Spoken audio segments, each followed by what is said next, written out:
My friend's birthday is coming up and she's a reader like me, so obviously she asked for some books for her birthday, but I kind of like to go the extra mile when I'm gifting someone a book. So if you need some ideas of how to kind of go that extra mile, I'm gonna show you what I do.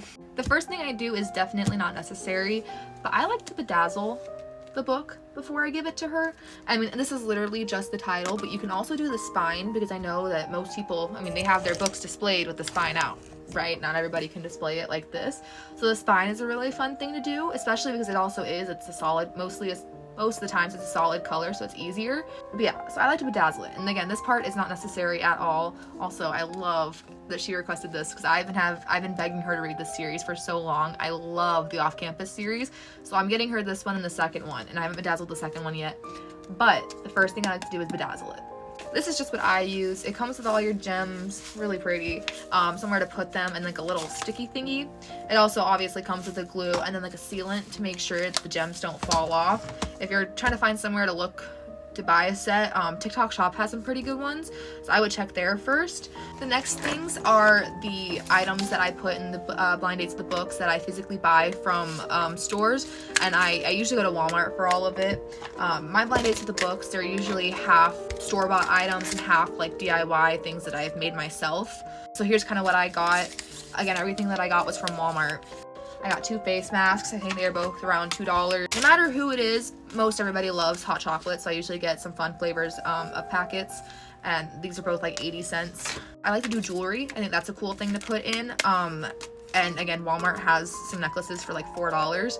I got this one for myself, and then this one for her. It's a cute silver cross. And then she likes tea, so I got her some Sleepy Time tea. And yeah, that wraps up what I got them. It doesn't have to be perfect. You can obviously do more or do less. Really, it's up to you for that part. The next part is wrapping the book, and I'm gonna do my very best to show you how I wrap it. And I hope, I'm sorry, my camera setup is not the best, so I hope this makes sense. The first thing that I do is I pull this down right here, and then you kind of push this in right there. Let's go on this side so you guys can see it better. You push it in, like right there, to where it kind of makes two separate triangles. Your focus is on this top one right here. The bottom part doesn't really matter until later, so you just want to make that sure that this part looks like how you want it, and you fold it over to where it's kind of got right there. And you can tape as you go if that makes it easier. Just know that if you tape already, you're gonna kind of stop how far you can push things in, whereas if you go ahead and do the same thing on this side and push it in and then tape right here, you have a bigger pocket. There you go, and you've got your first little pocket. Then you kind of do the same on the bottom.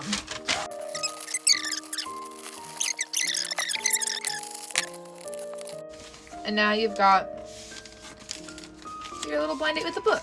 It's cute. Here's where my more craftiness comes into play.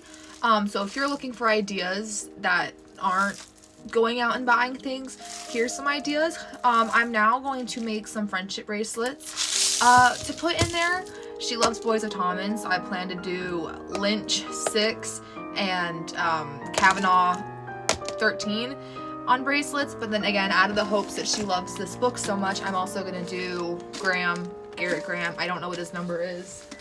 It's probably on the book. I have it over there on my shelf. So yeah, that's what I'm gonna do now. All right, now that I have the cute little bracelets made for this book, I like to make a bookmark. I usually just have a bunch of stuff lying around that I'll make it with. I usually make it with cardstock, and usually it's like a colored cardstock, so I don't really have to do any design on it, but I only have white, so I'll probably figure out something to draw on it. And then I usually have like foam stickers or something that I'll put at the top as like little like toppers so that it sticks out. You know what I mean? You'll see when I finish making it. All right, here we go. It's not perfect, but that's kind of the whole point of a blind date with the book, especially when you're making it for somebody that you love. It's just the thought that counts, you know? I just put his last name, and then the back I put the name of the book. Again, and no, it does not look perfect. And then as I was saying, that little thing, so it like pokes out. It's cute. The next thing that I do is I don't like leaving the brown space here. I want there to be some type of literally anything there. So what I personally like to do is I have random paper lying around. This is my mom's. I just took from her. Just random paper lying around that I'm gonna cut even smaller. I kind of like this one. I wanted it to kind of match the book, and I feel like that works. So I will cut this into like a little back, into kind of like right here to kind of cover the tape.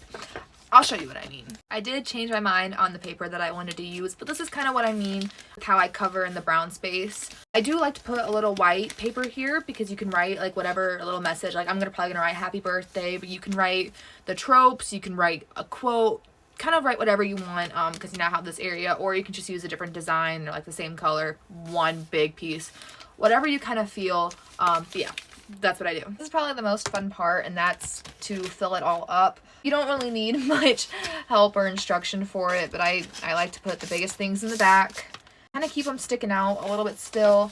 I haven't done it with tea like this before, so I don't really know my plan for it. I might just kind of stick them in where they work. I just kind of stick them all in so where you can kind of all see it. I want it to like have the feeling of when you open it, you're like overwhelmed by all the stuff in there. You're like, you don't even know where to start. Like that's kind of what I want my person opening this to feel. Some other things that you can add in there, if you just have them laying around, you can add some pens, highlighters. Again, you can add candy, a lip gloss, more bookmarks, more of anything that I have in here so far.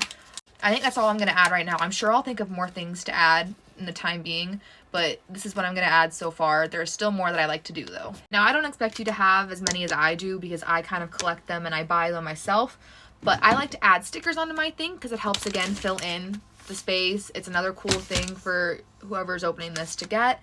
So I do just have drawers of stickers. I've got Percy Jackson up there, normal book stickers in here, and the Taylor Swift down here. But I'm going to pick out a few stickers and put them on here that I think matches the book the best.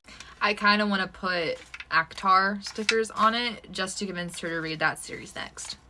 Make sure when you are adding your stickers onto it that you tape them onto it, because it kind of beats the point of gifting someone the stickers. And you could be decorating it, but it kind of defeats the point of giving someone these stickers if you peel off the backs and stick them directly to it, because then they can't reuse them. Here's the stickers I chose. Read More Smut, Romance Girly, and Sorry I'm Late, I Didn't Want to Stop Reading, which I feel is very her. I did not add the ACOTAR stickers. Maybe I'll do it to the second one, but here's what I have. The only thing, and I'm not going to do that on camera because I think you guys get the point, is I like to add a little bow to it, like wrap a little ribbon around it. I might stuff some more things into it just to fill it up more, but that is how I make my blind dates with the book. I'm going to add my little message here. I hope this is helpful to you guys. The last time I gifted this to somebody, they really loved it, and I just love it as well. It's so fun making it, so hopefully it helps.